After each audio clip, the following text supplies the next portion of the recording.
hitting the animal's hind leg. The thick-skinned muskox thought it was just a mosquito bite and considered moving on. Roland quietly followed. As evening approached with no sign of the muskox weakening, he decided to make a decisive move. Sensing danger, the muskox roared, but Roland charged with his hunting knife, quickly retreating after stabbing it. Seeing the animal's weak resistance, he rushed in for another strike. Roland's courage was undeniable. After these attacks, the muskox quickly fell and died. A successful hunt left Roland very happy. With only an hour and a half until dark, he didn't have enough time to process the whole animal. He ate some raw muskox heart to regain strength, removed the organs prone to bacteria, and took some parts back, leaving the rest hoping no other animals would find it. Roland slept until noon the next day. He returned with his bow and arrow to continue butchering the muskox. Worried about bears or wolverines stealing the meat overnight, he hurried along the path. Arriving, he was shocked to see the stomach on the rock completely eaten. Fortunately, the rest of the muskox was untouched. Roland then began the orderly task of butchering. He first removed the 2 large legs facing upwards and planned the 2 pounds of tenderloin cut for dinner. He also took 2 large slices of tenderloin with him. After nearly 3 hours of chopping and cutting, he managed to process the legs, shoulders, steaks, and lungs. However, several hundred pounds of meat could not all be transported back today. Roland hid the meat at the top of the mountain, covered with ox hide and camouflaged with stones and branches. He would move it in batches to the shelter later.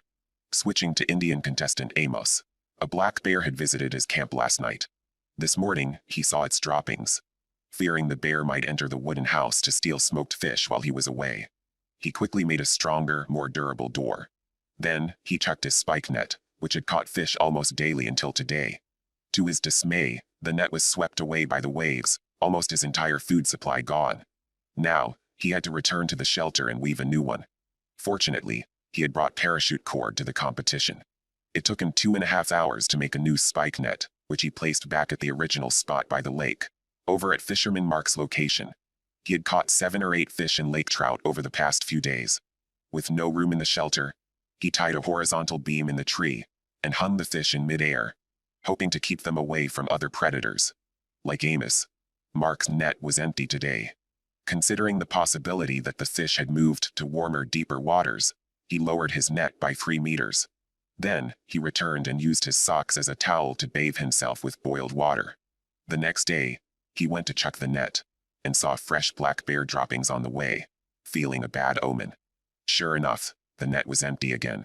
Planning to take a fish from his food storage for dinner, he was stunned to find all the hanging fish eaten. Mark underestimated the black bear's intelligence, which had untied the rope to eat the fish. His previously stable survival situation became tense within 2 days, prompting him to plan to hunt the bear. He chose 3 adjacent trees, cut off the obstructive branches at the bottom, and constructed a triangular platform in midair, overlooking a berry patch frequented by the bear. Meanwhile, Kaylin, having failed to catch fish for a while, devised a new plan. She had found a metal barrel by the lake yesterday, and decided to build a raft centered around it this morning to fish in deeper waters. She chopped down several spruce trees nearby, and made a catamaran-style raft, securing the barrel in the middle, and placing logs at the front and back for extra buoyancy. With that, her boat was ready. Kaylin paddled towards the deep water sitting on a metal barrel. Although the raft floated, its balance was poor. Slight movements nearly tipped her into the lake, forcing her to quickly paddle back to shore. Falling into the icy water could have meant withdrawal from the competition. Compared to other contestants, Joe truly earned the title of King of Laziness in Season 7. From day 12, when he built the wooden frame, to day 32, it remained unchanged. Joe planned to spend a day building a shelter, but ended up cutting down 1 tree, fitting it into place, then lying down again. Soon, he found several holes in the tarp above him as it rained heavily outside and drizzled inside. The rain lasted until the next morning. Joe intermittently wiped the leaking water with animal fur, almost breaking down. By dawn, his sleeping bag was slightly wet and needed to be hung to dry. Seeing the effort required, he thought the competition might end before he finished his shelter. He then tied the tarp to the frame, declaring the shelter complete, thinking himself a genius. Back to Roland, He sat in his stone shelter preparing to eat boiled ox heart for lunch before transporting the remaining meat. Approaching the destination, he noticed many black bear tracks and found the fat-rich ox tongue and brain eaten. Fortunately, the meat hidden on the mountain was undiscovered. Roland carried a 50 to 60-pound ox leg back to his shelter 3 kilometers away. Unable to move all the meat today, it had to stay out another night. Previously, Amos had woven a spike net. On the 35th day of survival, coinciding with his daughter's 2nd birthday, perhaps blessed by her, he caught a northern pike big enough for 2 days' meals. Returning to Roland, transporting the muskox was finally nearing completion. Roland neared his destination and suddenly noticed many fresh black bear tracks on the ground, making him tense. Looking around, he spotted the black bear that had been stealing muskox meat just ahead. He immediately went into hunting mode. On day 35 of survival, Mark, having suffered from the bear's theft and multiple failures with his spike net, was forced to dig into the snow to track animals. He hoped to set several snare tracks for a rabbit feast. However, during his journey, he spotted fox tracks and territorial urine markings in the snow, realizing that having competitors was not good news. The scene shifts to Roland, who was sitting in his dimly lit stone hut, stewing a mix of beef offal. Soon, a half-pound of sirloin on the fire was cooked to a crisp on the outside and tender inside. After a short rest, Roland planned to build a food storage room. First, he needed to treat his leather gloves with black bear brain matter for maintenance, and also apply some on his hands and face for protection. He then grabbed an axe and furiously chopped at the surrounding spruce trees. If he wanted to prevent bears and wolves from stealing, the storage had to be secure. Roland stacked the chopped wood into a square using a birch egg structure, drove a pair of stakes at each corner, and secured them with wire. He placed the processed musk ox and bear meat inside, separating each layer with spruce branches, and covered the top with logs. He placed 2 logs longitudinally under the wire at the bottom of the stakes as a door bolt, making it nearly impossible for bears or wolves to break in. Turning to craftsman Joel, who had previously made a cocoa yurt, he planned to make a wooden bowl today to eat and drink simultaneously. However, just felling one tree and moving it back to camp exhausted him. Although he had 10 days' worth of fish meat stored, it was calculated at half his normal meal size. Therefore, Joel was in a semi-starved state during this period. It took him half an hour to chisel out the shape of the wooden bowl. He then placed some charcoal inside to burn the inner walls, making them smooth. The wooden bowl was completed. There was a noise from the food storage area. With uncertainty, he went out to check and indeed saw a wolverine circling below. He scared it off with a shout, thinking it had not yet succeeded in stealing. Only when he climbed the ladder to the treetop storage with his headlamp did he realize the wolverine had already managed to take some fish, as he saw scattered fish pieces on the ground. His treetop food storage was not secure at all. After a careful recount, he found the wolverine had stolen 10 chunks of fish. What was supposed to last 10 days would now barely last 4 days. Back to Mark. He went to check the traps he had set a few days ago early in the morning. On the way, he found a small patch of reindeer moss and collected it to add some vitamins and change from the daily monotony of eating fish. Reaching the first trap, he was surprised to find a fox caught in the noose. While the fox could have provided food for several days, it was a protected local species, so Mark had to release it. He also had to be cautious not to get bitten since the fox could carry rabies, which would mean automatic disqualification from the competition. Fortunately, the fox seemed to understand Mark did not want to harm it and did not resist much. As soon as Mark let go, the fox dashed back into the forest. Though he lost the fox, Mark found a snow hare in the remaining tracks. In his fishing net, unexpectedly caught a 2.5-pound pike. Overall, it was a bountiful day for him. Joel, having lost some fish, decided it was safer to store the remaining pieces inside his wooden cabin. He dug a 30-centimeter deep hole in a corner, surrounded it with wooden stakes, and filled the gaps with spruce branches. He then built a thick and tight base of snow, placed the fish pieces separated by branches, and finally covered it with a metal plate and stones on top, creating a makeshift wild fridge. After a short rest, Joel went outside to prepare firewood. Suffering from lack of carbs and fats, he experienced ketoacidosis, making him weak and heavy-legged. While sawing wood, he collapsed, fainting. It took a long time before he could stand again. After a night of deliberation, Joel decided to withdraw from the competition the next day, as his body was too weak to respond to his brain's commands, and he felt it wasn't worth risking his life. On day 39, a weasel entered Crawley's shelter. Considering its small size and feeling lonely, Crawley did not offer it food, but allowed it to leave the hut unharmed. She then went to check her tracks and caught a snow hare in the first one, followed by 4 more snow hares from other tracks set up. Could it be related to releasing the weasel? These 4 snow hares provided Crawley with 650 grams of protein and 70 grams of fat. Delighted, she couldn't help but sing praises to the land. On day 40, a blizzard forced Mark to stay inside his cabin. As usual, he took out his son's photo and talked to the camera about his longing. With some spare time, he carved a wooden plaque until evening, making a piece depicting a horse. Unexpectedly, a spark ignited the cabin. Mark quickly took his camera outside as the strong wind fueled the fire. He pulled out burning logs and threw them onto open ground. After extinguishing the fire, much of the wall was destroyed. He waited until dawn to start repairs, covering the damaged wall with a non-flammable tarp, and planning to replace the burnt wood later. Arriving at Joe's place, he slept until noon. Afterwards, he spent half an hour groggily facing the camera, before working on logs for building walls. He worked for 15 minutes, and then took a break. He rested for 3 hours in his well-ventilated and well-lit shelter, waking up at 4 p.m. to check his tracks. It seems this lazy guy is blessed with lazy luck. His lasso tracks caught 4 snow hares in one day. He immediately stewed the meat upon returning and enjoyed a hearty meal before sleeping again. It's hard to comment on this contestant named Joe. He's been working on his shelter for a month, and it's still not half done. He's never used the provided fishing nets, relying solely on lasso tracks for catching hares. The accumulated hare skins are piling up. As the lightest and least skilled contestant this season, he has managed to survive on an endless supply of rabbit meat. Moving to Indian elder Amos, his situation is similar to Mark's. Initially, he thrived on fishing with nets, but as temperatures dropped, his luck changed. Now he's setting lasso tracks in the forest. The animal tracks in the snow are clearly visible, making tracking easier for Amos. He set tracks along a path frequented by snowshoe hares. On his way back, next to his shelter, he saw fox tracks and made a long spear that evening, preparing for any predator's intrusion. Meanwhile, a fox appeared on the shelter's outdoor camera.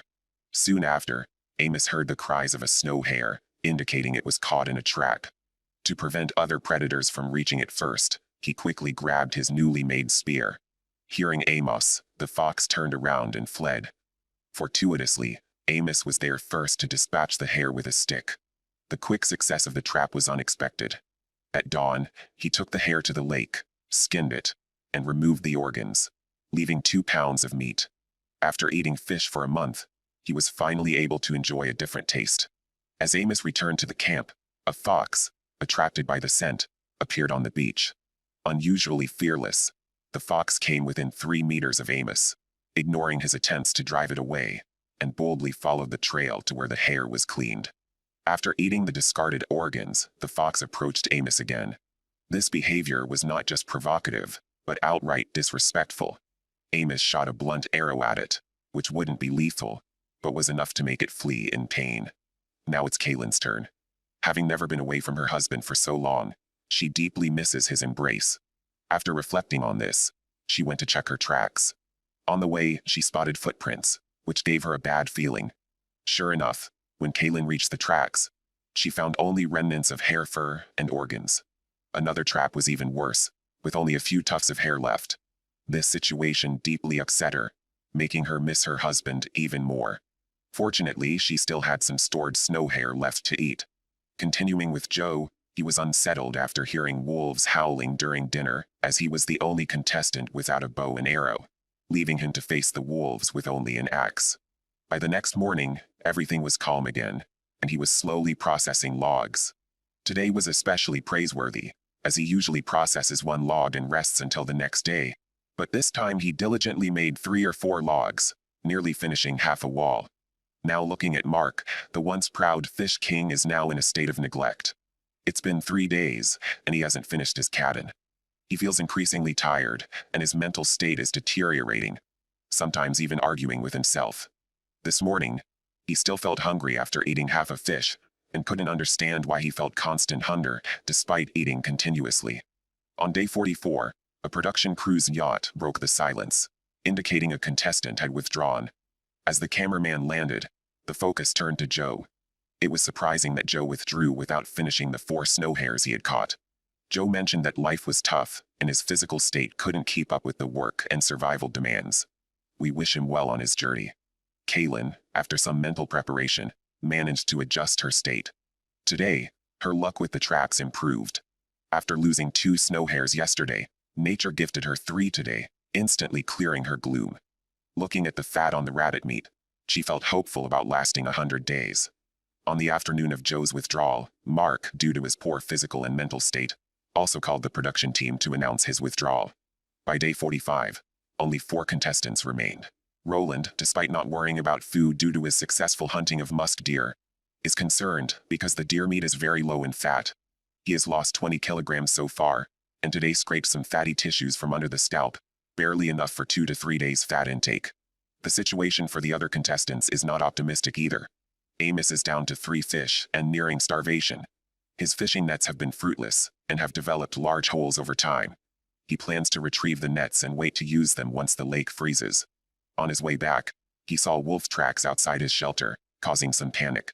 Now, he must economize, and hopes the 3 remaining fish will last until the lake freezes. The scene shifts to Crawley, who previously relied on lassoing and hunting for food, but now faces a lack of fat. This morning, she spent some effort making a spike net, planning to set it up at her usual fishing spot. Looking around, the rocks by the lake were icy. Crawley slipped and fell, not only cutting her eyebrow, but also accidentally biting her lip. Concerned that asking for help from the production team might lead to a forced withdrawal due to her injuries, she used a mirror and gauze from the first aid kit to clean the blood off her face and returned to the survival challenge. Crawley's resilience is admirable, surpassing many men. The spike net and fishing line can no longer be used as the lake begins to freeze. At this time, Roland and Crawley thought of the same spot. He set up the spike net where he initially caught 2 fish, hoping for continued success. Suddenly, Roland turned to see a sight that left him stunned. A large herd of musk deer frolicking on the hillside. In the past, he would have been ready with his bow and arrow, but now he doesn't need the deer meat, and catching a group of animals is more difficult and dangerous. Roland simply watched them leave. The next day, the weather worsened. Roland also slipped while checking tracks, hitting his knee hard on a rock. Fortunately, he had no old injuries. Otherwise, a recurrence like Corey's, leading to withdrawal, would have been too great a loss. Today the lake waves were fierce, tangling the spike net and risking it being washed away. Roland considered retrieving it, but feared falling into the lake. Instead, he used a 6-meter log to make a pool and managed to retrieve the spike net with great difficulty. Turning to Kaylin, her lasso trap caught a ptarmigan, similar to a snow hare and mostly lean meat, providing little fat. She also wanted to fish from the lake, but weeks of fishing from the shore yielded nothing. She had to wait for the lake to freeze over to fish in deeper waters through the ice. On the 48th day of survival, the lake in Kaylin's area finally froze. However, according to her experience, the ice was not yet thick enough to support her weight. After waiting another day, the ice was sufficiently thick. She went to the deep water area, drilled a small hole about 30 centimeters square, laid a layer of spruce branches for a seat, and began her ice fishing venture. After a tough 2.5 hours, Kaylin finally caught a lake trout, her first fish since the competition began. Her mood was comparable to that of a successful candidate in an imperial examination. Not knowing how much time had passed, she caught another lake trout, larger than the first.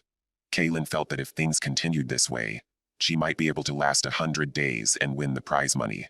Looking back, Amos had planned to go out and set several tracks, but as soon as he stepped outside, he was frightened by the sight of a wolf pack surrounding his shelter.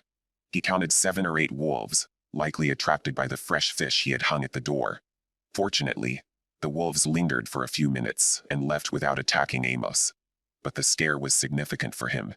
On the 51st day, leader Roland discovered a new food source. Recently, he noticed a squirrel on a tree in front of his door that wouldn't leave. This morning, he saw it climbing down with a mushroom in its mouth and realized it had stored many mushrooms in the tree.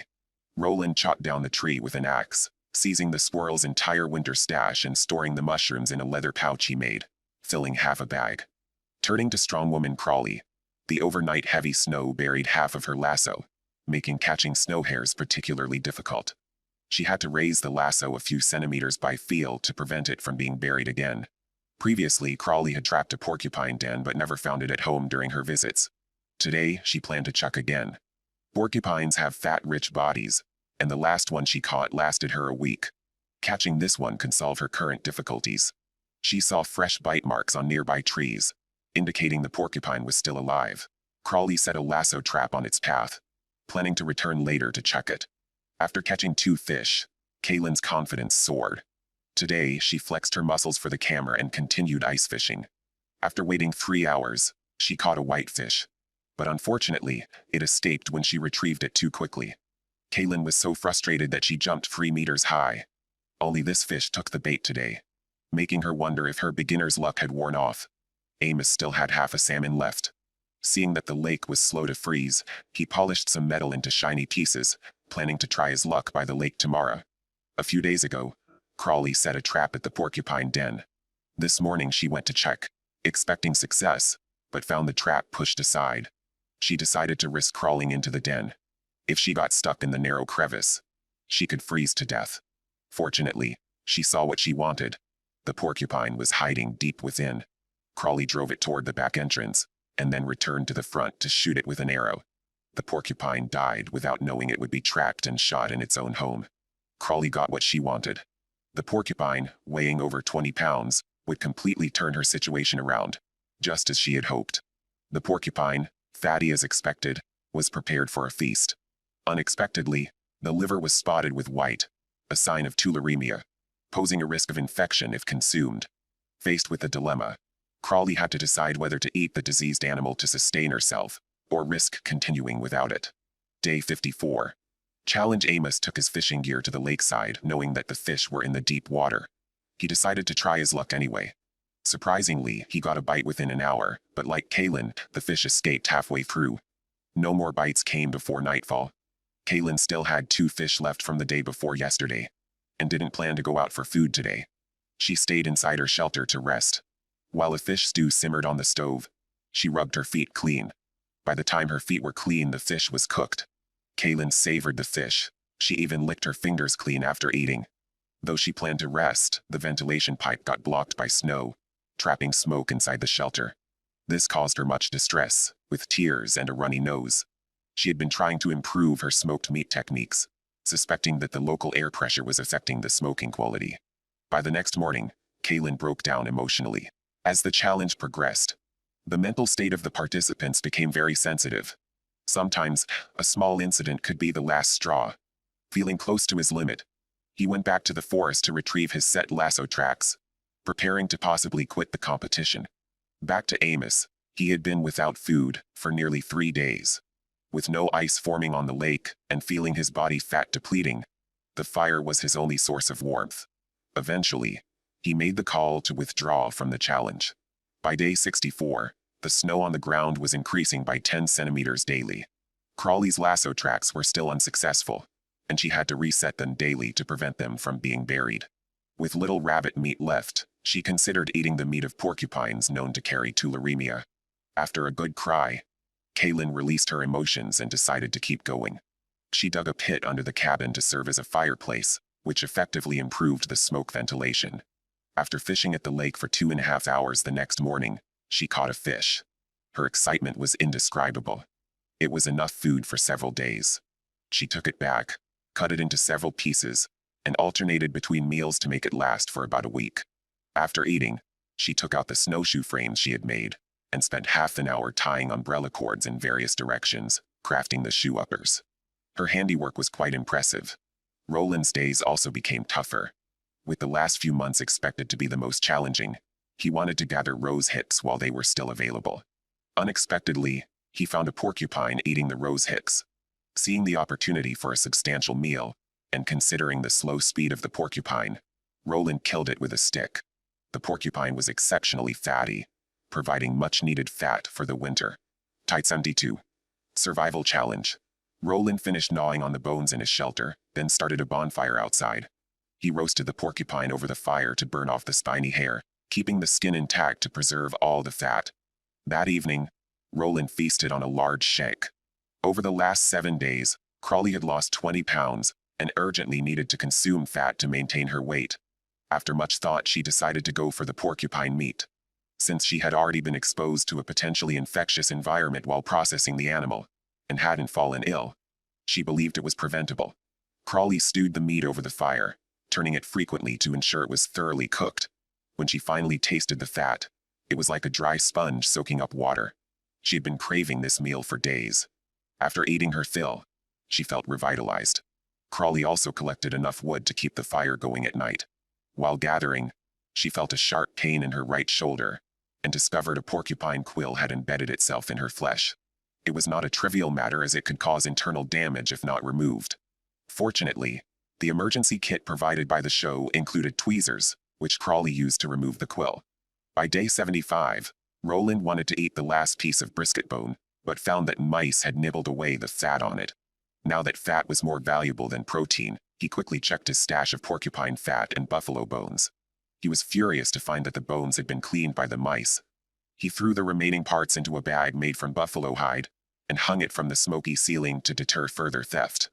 Kaylin managed to survive another week by fishing in the lake. After finishing her fish head soup, she returned to the frozen lake to fish again.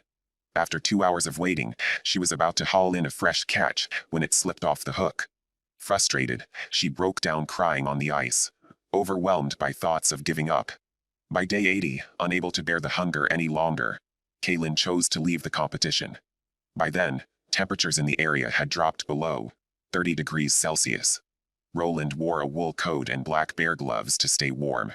Finally, the lake in front of his stone shelter froze solid, and he decided to try ice fishing to replenish his fat stores. He took careful precautions against falling through thin ice by carrying a long pole. After using an axe to make a rectangular hole in the ice, he waited 3 hours with no luck. Roland knew it wasn't his day. Meanwhile, Crawley also tried ice fishing, using rabbit fur and porcupine innards as bait. She couldn't stand outside for 3 hours like Roland, as she had recently discovered frostbite on her right big toe, which had turned purple. Further deterioration could lead to irreversible damage, or even amputation. Roland, who had collected berries in the first 3 months, now eats the last of them, saved for today. To his dismay, the berries stored under moss on the warm ceiling have molded and spoiled. Roland then turns to a corner, where a cow stomach filled with undigested grass lies. Despite its taste, the nutrition is high. He boils it into a mushy meal. Cut to Crawley, her face always smiling. The porcupine she has been eating is nearly gone. Today, hoping for a snow hare, she checks her snares. Her smile seems to bring luck. She catches a hare, securing food for the next 2 days.